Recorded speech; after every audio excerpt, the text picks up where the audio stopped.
You might have seen Fine Gael have taken a major hit in the polls due in no small part to a courageous Cork woman, of course, the wonderful disability worker Charlotte Fallon, who helped Simon Harris to drop his mask and show us who he really is.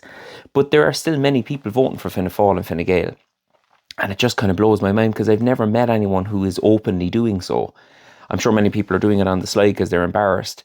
But really, who are these people? Because, it can't be disability and care workers for all the reasons that the wonderful Charlotte Fallon illustrated. It can't be people trying to buy a house or rent, the people deep in their 30s and 40s still living with their parents because we're in the midst of a 2-decade housing crisis. It can't be our wonderful, talented young doctors and nurses who are emigrating all the time because of the horrendous conditions they're being asked to work in a broken health system.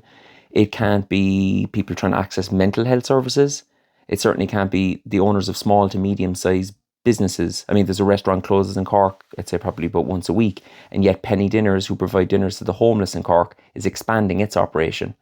Can you think of a more damning illustration of how broken our society is than that?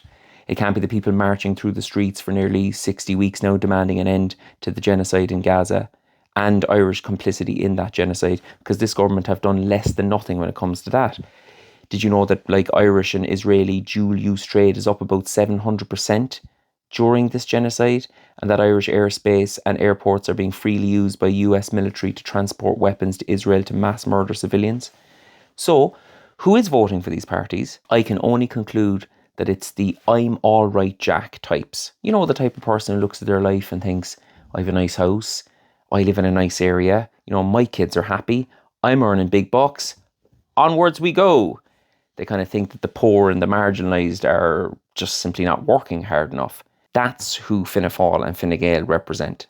Because not only do we have a political partition in Ireland, we've always had an economic one between the haves and the have-nots, and Fianna Fáil and Fine Gael will always stick their neck out for the haves.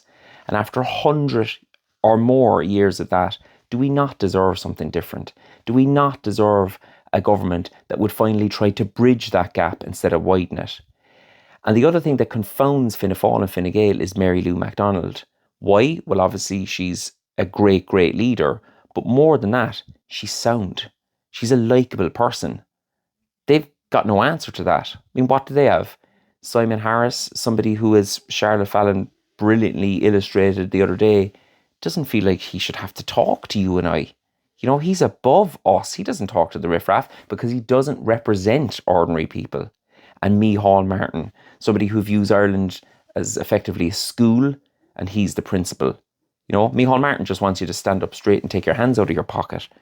So on Friday, guys, for the sake of our souls, for the sake of our young people, for the sake of the country, will you vote, please, I'm begging you, these entitled bores out of office and give us real change for the first time in the history of the state. Vote left, transfer left.